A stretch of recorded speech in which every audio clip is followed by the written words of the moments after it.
Yun, magandang araw po sa inyo lahat. Welcome po sa panibagong reaction video dito sa Makabili TV. Ngayon ito yung pagkikwentuhan natin kasi meron na namang isang kongresista, yung pinupuna niya yung pambabatikos ni VP Sara kay Bongbong Marcos. Ngayon, kung ano nyo, matatandaan ninyo nung mga panahon na hindi nagsasalita si VP Sara sa mga issue-issue, nagagalit sila. Bakit daw ang tahimik ni VP Sara? Although, siyempre, part nga naman ng gabinete si VP Sara, kaya yun yung reason siguro bakit hindi siya nagsasalita. So, ngayong hindi na siya part ng gabinete, nagsasalita na siya tungkol sa mga issue-issue, nagagalit na naman itong kongresistang to at gusto pa niyang busisiin yung budget ng OBP para malaman daw kung saan napupunta o saan ginagamit yung budget ng opisina ni VP Sara. So, bago natin simulan yung topic na yan, kung hindi ka pa nakasubscribe sa Makapili TV, baka pwede naman pakipindot yung subscribe button. At the same time, pa-like na rin po ng video. Wala naman pong bayad dyan eh. So, pindot na. So, ito, panoorin po muna natin itong balitang to. Binatikos ng isang mambabatas ang pamumuna ni Vice President Sara Duterte sa Administrasyong Marcos. Pati budget ng opisina ni VP Sara sa susunod na taon gusto ring ipabusisi. Nasa frontline ng balitang yan si JC Cosico. Unfair at uncalled for. Ganyan ilarawan ni Manila 3rd District Congressman Joel Chua ang sunod-sunod na pambabatikos ni Vice President Sara Duterte sa Administrasyong Marcos. Nag-ugat ang isyu na yan sa inilabas na open letter ng Vice Presidente noong nakaraang linggo. Dito niya binatikos ang iba't ibang problema sa bansa na hindi man lang daw matugunan ng gobyerno tulad ng kawalan ng master plan sa pagbaha. So, unfair daw yung ginagawa ni VP Sara sa pambabatikos kay President Bongbong Marcos. So, parang gustong palabasin nitong kongresistang to na hindi pwedeng punahin. Hindi pwedeng batikusin ang presidente. Sa palagay niya siguro, walang ginagawang kapalpakan yung gobyernong, itong administrasyon na to. Kitang-kita naman kung ano yung kapalpakan na nangyari nitong nakalipas na araw. Unang-una dyan, yung di ba, yung pagbaha na iniyabang na nga niya sa SONA. Hindi ko alam kung hindi yata ito naiintindihan, hindi niya narinig yung time na nagsona si Pangulong Bongbong Marcos. Siguro naman nandun siya sa Batasang Pambansa. Siyempre, yun yung opisina nila eh. Imposibleng wala siya ron. Imposibleng hindi niya rin narinig na iniyabang ni Bongbong Marcos yung 5,500 na flood control project na natapos daw sa administrasyong Marcos. So, pwedeng sabihin na nagsimula yon sa termino niya, natapos niya. So, pero pwede rin naman natin sabihin na pwedeng kalahati doon nanggaling pa sa nakaraang administrasyon. Ngayon lang natapos sa administrasyon ni Bongbong Marcos. Pero anyway, yun pa rin, iniyabang pa rin niya yung 5,500 na flood control project. Pero na-testing yun nung dumaan yung bagyong Karina at yung Habagat, lumubog ang Metro Manila. Pati yung mga kalapit na probinsya, lumubog din. So, doon pala makikita nyo na kaya siya binatikos dahil palpak, mali yung report. O sabihin natin, nagtataka yung taong bayan na anyari. Di ba? So, sa 5,500 na flood control project ng gobyerno natin, itong administrasyon na to, bakit parang mas lumala yata yung pagbaha? Siguro naman, hindi naman siguro, tama lang naman na batikusin si Bongbong Marcos kasi under niya yung DPWH. Nagpapalatakbo ng natin, gobyerno natin eh. Di ba? Siguro naman, tama lang na batikusin siya ni VP Sara dahil nga, mali eh. Kumbaga sabi natin, palpak. Palpak yung flood control project ni Bongbong Marcos. So, gusto ba nitong kongresista na to, sambahin pa natin si Bongbong Marcos dahil meron siyang 5,500 na palpak na flood control project. So, parang gusto pa yata mangyari nitong kongresista na to, na magbulag-bulagan na lang yung Pilipino sa nangyayari. na hindi pwedeng batikusin si Marcos dahil siya ang presidente. Parang gano'n ang gustong palabasin nito. At the same time, gusto pang busisiin yung budget ni VP Sara. So, doon makikita mo may halo ng politika. So, pwede niyang gipitin, pwedeng, alam niyo yun, pahirapan para lang doon sa budget. So, yun yung pinakaganti na gagawin nitong mga kongresista na to para makabawi man lang kay VP Sara sa mga pambabatikos niya dito kay Bongbong Marcos. Sa isang forum nitong weekend, sinabi ni Chua na nasa ikalawang taon pa lang ng termino si Pangulong Bongbong Marcos. Kaya kung resibo raw ang gustong makita ni VP Sara, mas mainam daw na singilin niya muna ang kanyang amang si dating Pangulong Rodrigo Duterte. Isipin mo, ikakatwiran dahil 2 taon pa lang daw nakaupo si Bongbong Marcos. Kaya hindi siya pwedeng sisihin sa nangyari. So, kailan pa ba natin pwedeng singilin si Bongbong Marcos kapag patapos na yung termino niya? Kung ganun yung mangyayari, ibig sabihin, sa loob ng 2 taon, walang ginawa si Marcos para gawin yung trabaho niya.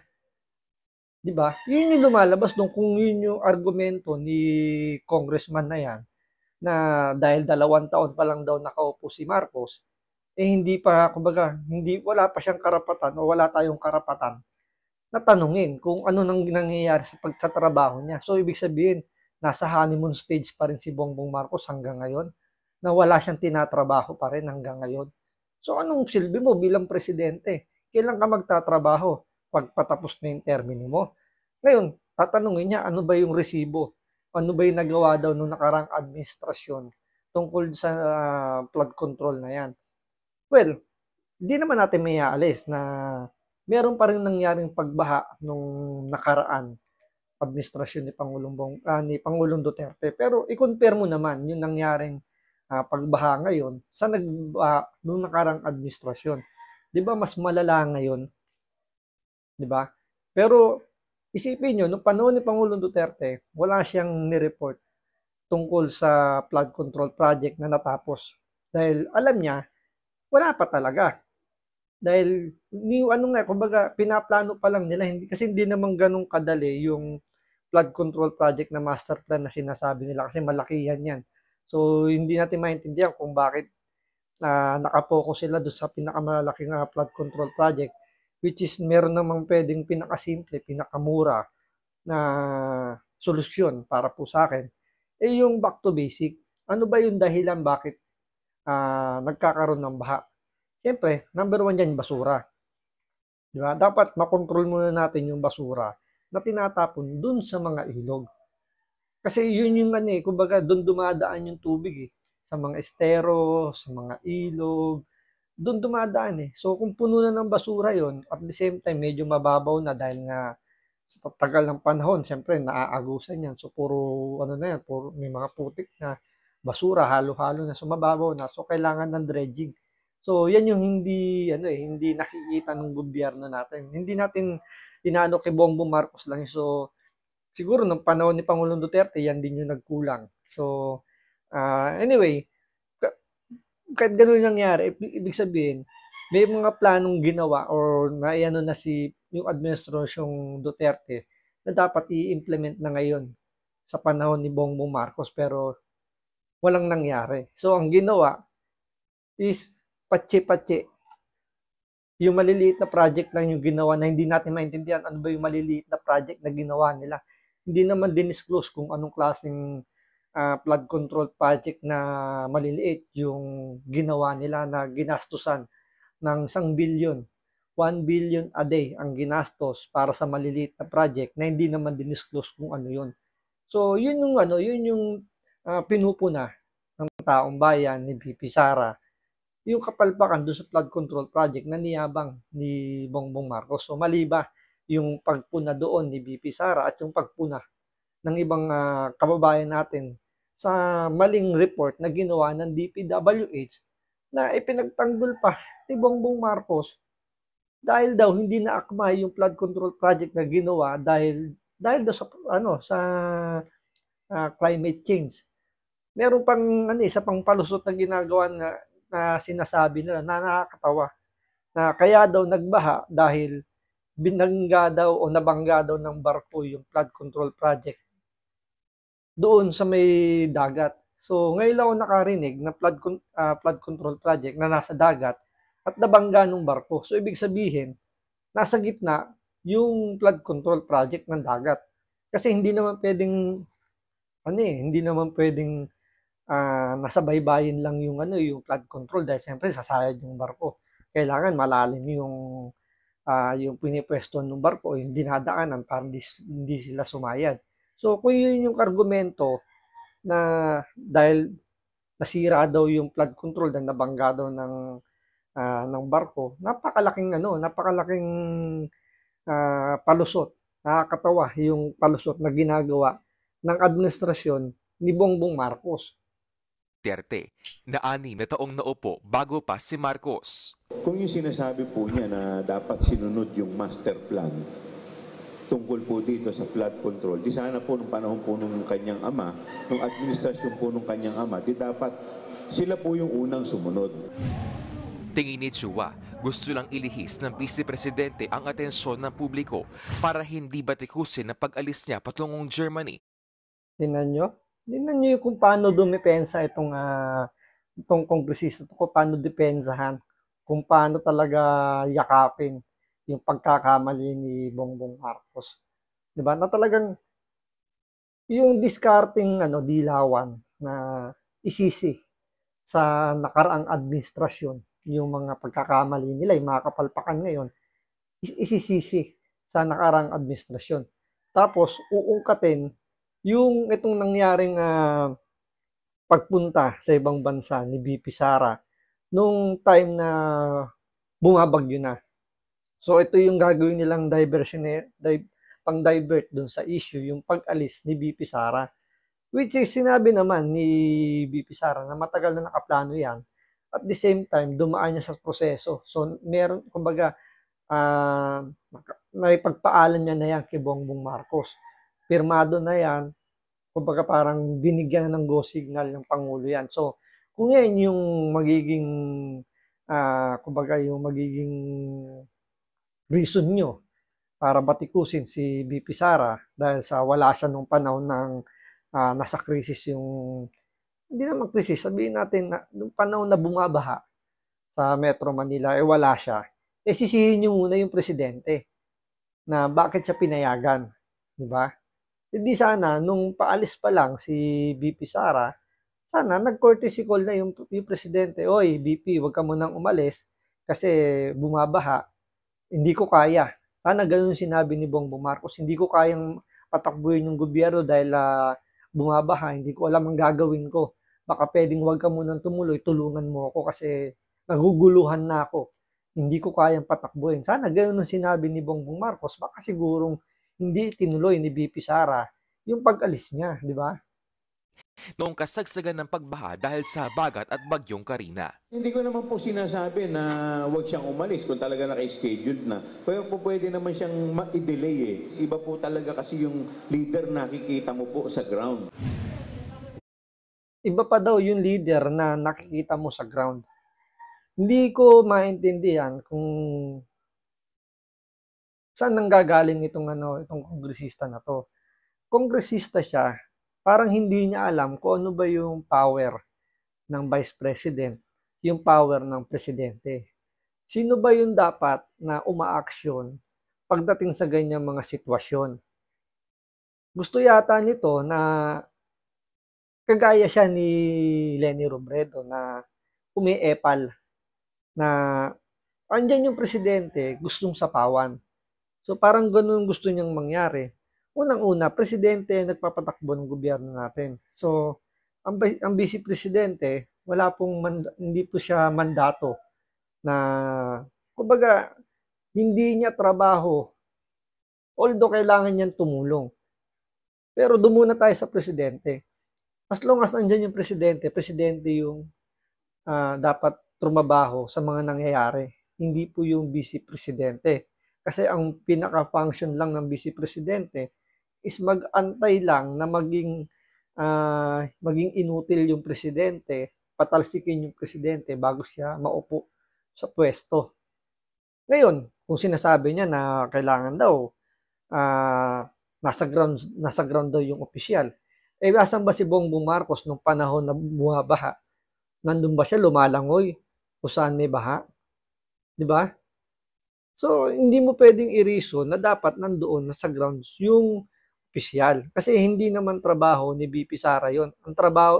Ang may trabaho nun yung presidente. So, hindi ko alam kung hindi ba alam to ng kongresistang to na turingang mambabatas pero hindi alam kung ano yung batas, ano yung function ng mga posisyon sa gobyerno.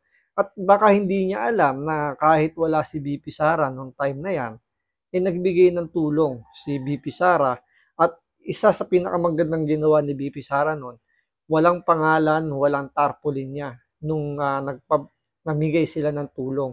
Ang nakalagay lang is galing sa Office of the Vice President na kumbaga ginagawa ng trabaho ng OVP, ng Vice President, yung kanyang trabaho kahit wala siya rito kasi kumbaga naka-prepare na lahat sila. Kumbaga na-designate niya na yung mga tao niya kung anong gagawin. So kahit wala siya, gumagalaw yung opisina ng Vice President. Hindi kagaya ng administrasyon natin ngayon na parang hindi alam ni Bongbong Marcos ang gagawin niya at nakadepende lang siya sa mga sasabihin ng mga sekretary niya, yung mga nasa paligid niya, kahit na mali-mali na yung report na ibinibigay sa kanya tulad ng ginawa ng DPWH, eh ano lang siya, nakarelay lang siya doon kung ano yung ibubulong sa kanya. Yun ay pinaniniwalaan niya kahit na eto napapahiya na siya, eh nilulunok na lang niya. Dahil nga walang alam yung presidente natin, hindi niya wala siya sa ground na hinahanap mo na dapat nandun yung opisyal, eh hindi mo nga nakita si Bongbong Marcos doon, ibig sabihin, wala siya sa grounds. Kaya hindi niya alam yung nangyari at kaya yun, nagmukha siyang engot nung ipinagyabang niya yung 5,500 na flood control project. Wala pang tugon si VP Sara sa mga patutsada ni Chua. Pero una nang sinabi ng kampo ng bise na matagal nang naplano ang pag-alis niya na may basbas din daw mismo ni PBBM.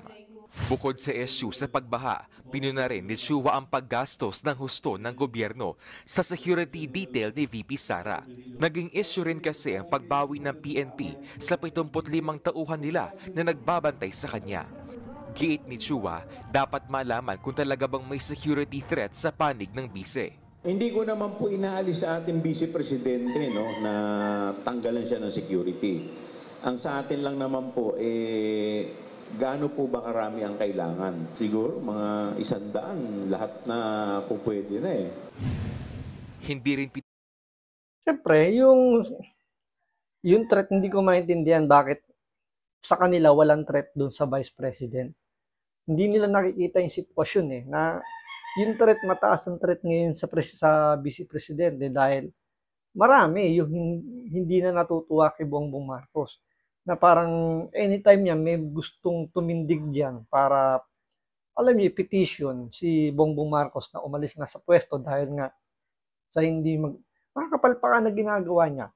So may mga malamang may mga grupo na magsasampa diyan na impeachment para kay Bongbong Marcos. So yun yung kumbaga siyempre kita nyo naman yung mga ginagawa ngayon ng mga anti-Duterte, di ba? Na ginigipit sila ngayon. Andiyan nga yung tinanggalan siya ng security detail dahil sinasabi nga na wala naman daw threat sa buhay ng Vice President.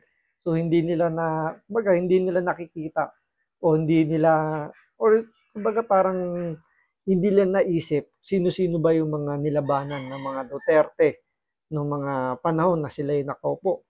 Andyan yung mga oligarch, nandyan yung mga drug lord, nandyan yung mga corrupt official na gigil sa mga Duterte, andyan pa yung mga NPA na sa loob ng 6 na taon, kumbaga nahirapan sila na makagalaw.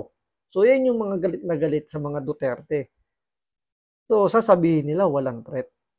Hindi naman yung kagaya ni BP Leni Robredo noong nakaraan na kaberks niya yung mga makakaliwa, kaberks yung mga, kumbaga, hindi pinupuna yung mga oligarch, inaalagaan yung karapatan ng mga drug lord dahil ayaw nila nung nasasaktan yung karapatan ng mga hindi sumusunod sa batas. So, ano magiging threat nila? Siyempre wala dahil the baby. Unlike nung kay Pangulong Duterte, na talagang pinilayan sila ng 6 na taon. Kaya galit na galit yan dahil kumbaga nalugi sila eh. Hindi sila kumita sa loob ng 6 na taon. So ngayon pa lang sila nagbabawi at gusto nilang bawian talaga yung mga Duterte. Kaya yung threat is talagang napakataas.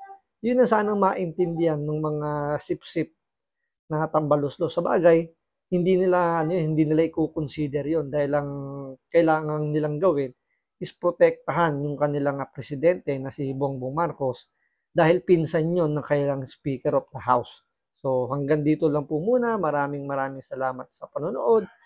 Ingat po kayo lagi. God bless.